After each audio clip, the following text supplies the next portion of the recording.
So let's talk about comets a little bit. My favorite term ever for comets came from a guy named Fred Whipple, who simply called them dirty snowballs. The dirty part includes organic compounds, kind of dark organic carbon-based compounds. But the snowball is just a perfect term for them. A lot of it's actually dry ice, not just regular ice, although there is regular ice in there as well.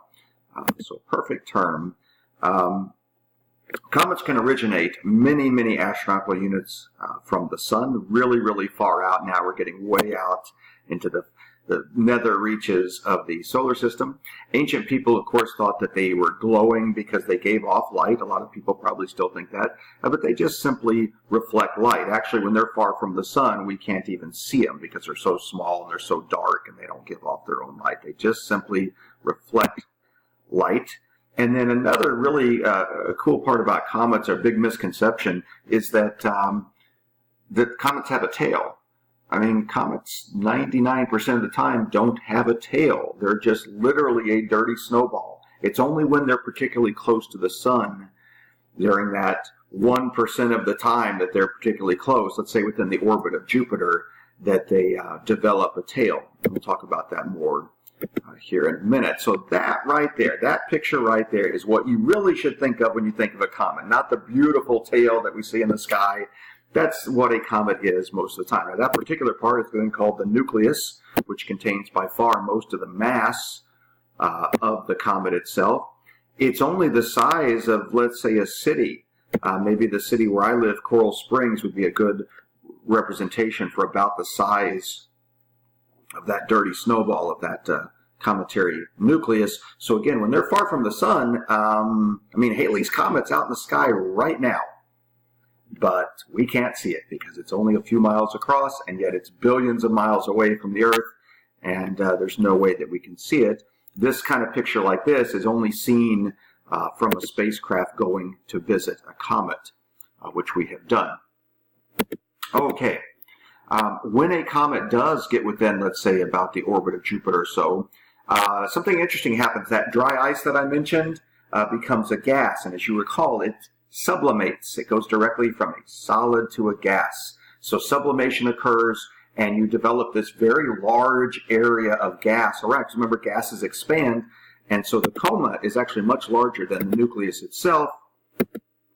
When that happens, and this gets crazy, you go from something the size of a city to something the size of Saturn. Okay, a comet at that point becomes larger in volume than the Earth by far. Which is crazy. Now remember, there's nothing to it though, right? It's just a gas. There's really nothing hardly physically there. There's not much to it. But anyway, it still takes up a tremendous volume of space. This becomes very bright. The sunlight still reflects off of that gas and makes it very bright. You do have kind of an invisible region trailing the comet called the hydrogen envelope, which is invisible, but it is there. So here are the basic parts of a comet. You have the tiny little nucleus in there. You have the huge coma around it. And then as it approaches the sun, pressure from the solar wind. Remember, the sun is constantly streaming out particles and things like that. And that creates a kind of pressure that pushes the gas away from the sun. And what happens is, as it leaves the sun, it actually is going tail first. The tail always has to point away from the sun for that reason. Kind of neat, actually. Now you'll notice here there are actually two tails listed. A dust tail, which is curved, and an ion tail. Let's talk about that for a moment. What about these two different tails? Now, first of all, the tail can be up to 1 AU in length. That's amazing. That's 93 million miles. Think about that. That's incredible. The size of the comet tail. The ion tail is going to be straight. Ions, charged particles. So when you have charged particles from the sun interacting with charged particles in the comet, that's what creates the ion tail, which is going to be perfectly straight. It can actually give off a little bit of light. It kind of has a bluish tint at that point. And just keep in mind that the electromagnetic force is so much stronger than gravity that when it's involved, gravity may as well not exist. It's just that dominated. So that's why the tail is perfectly straight, because gravity's not having much of an effect on it. The solar wind is. So the ion tail is going to be straight away from the sun. Whereas the dust tail, it's kind of caught in a tug of war because the sun's, pulling it in and it has its own inertia. So it's going to respond there a lot more to the force of gravity and curve. Still roughly pointing away from the sun, but it's curved at that point.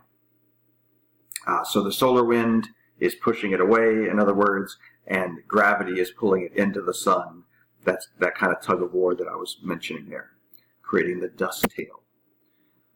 Okay, tail always points away from the sun. I usually show a little model there of how that. I have my kids run through a simulation of that, which is pretty cool. Here's the best comet I've ever personally seen. Hale-Bopp, named after two men that discovered it on the same night, I think, Alan Hale and Thomas Bopp.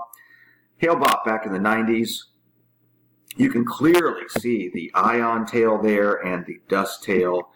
This was so bright I could drive through my town of Coral Springs right in the middle of town at a stoplight and just see this in the sky. And it just looked like an artist had taken a brush and just made a little stroke there in the sky. It was really, really neat. And it was out for months. Comets don't fly across the sky like people envision. I mean, they're going to be there.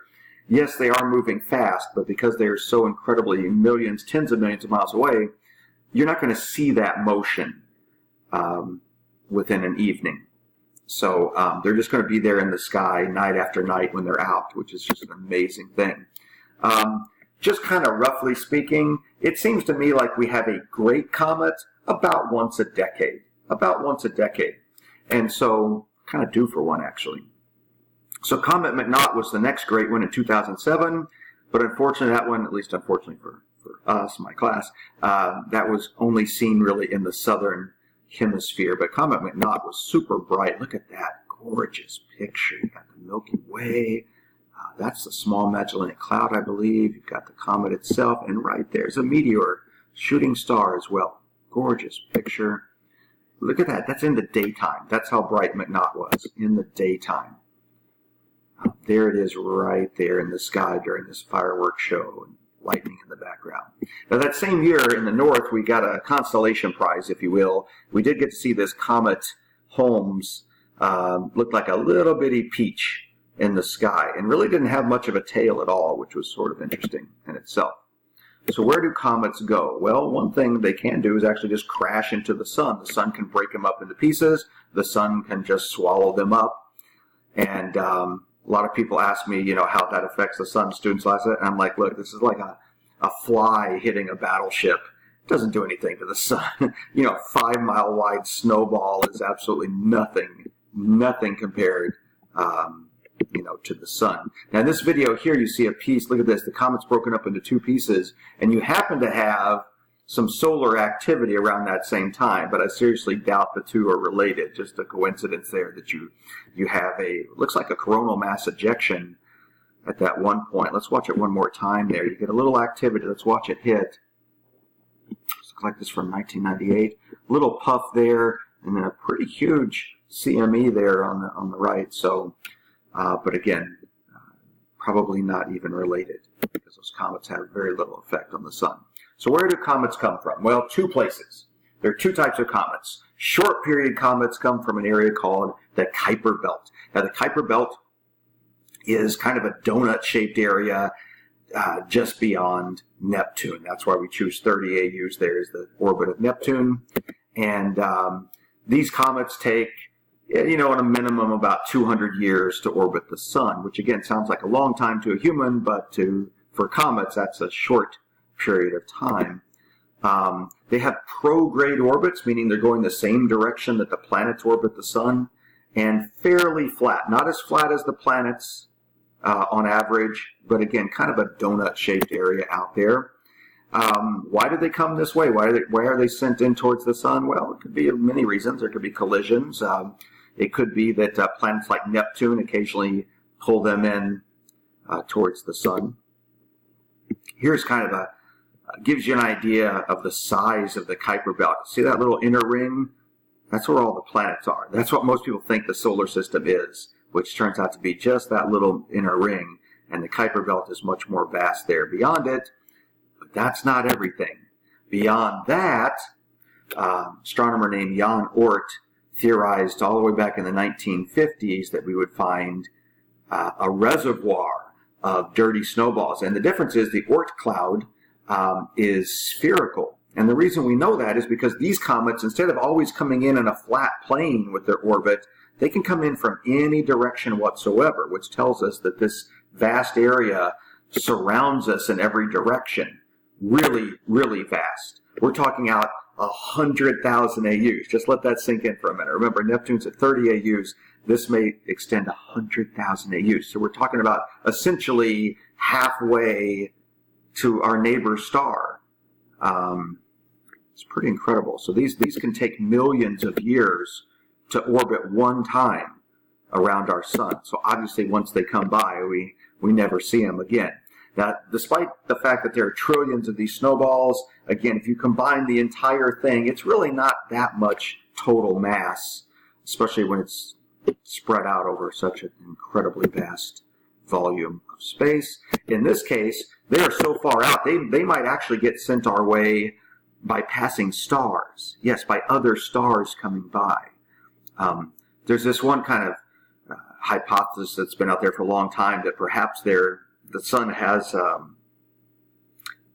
sort of a second, it's a binary system, and there's a star out there called Nemesis that's way out in the Oort cloud, and occasionally will send them, hurtling our way. But there's no real proof of that. Of course, we are looking for another planet out there, as we usually are. So the Oort cloud, much, much now bigger, more vast than the Kuiper belt. And I think we're going to save... you know what? Let's get into Halley's Comet a bit. We've got a little bit of time here. Nope, I'm going to save it for next time. Okay, thanks for listening.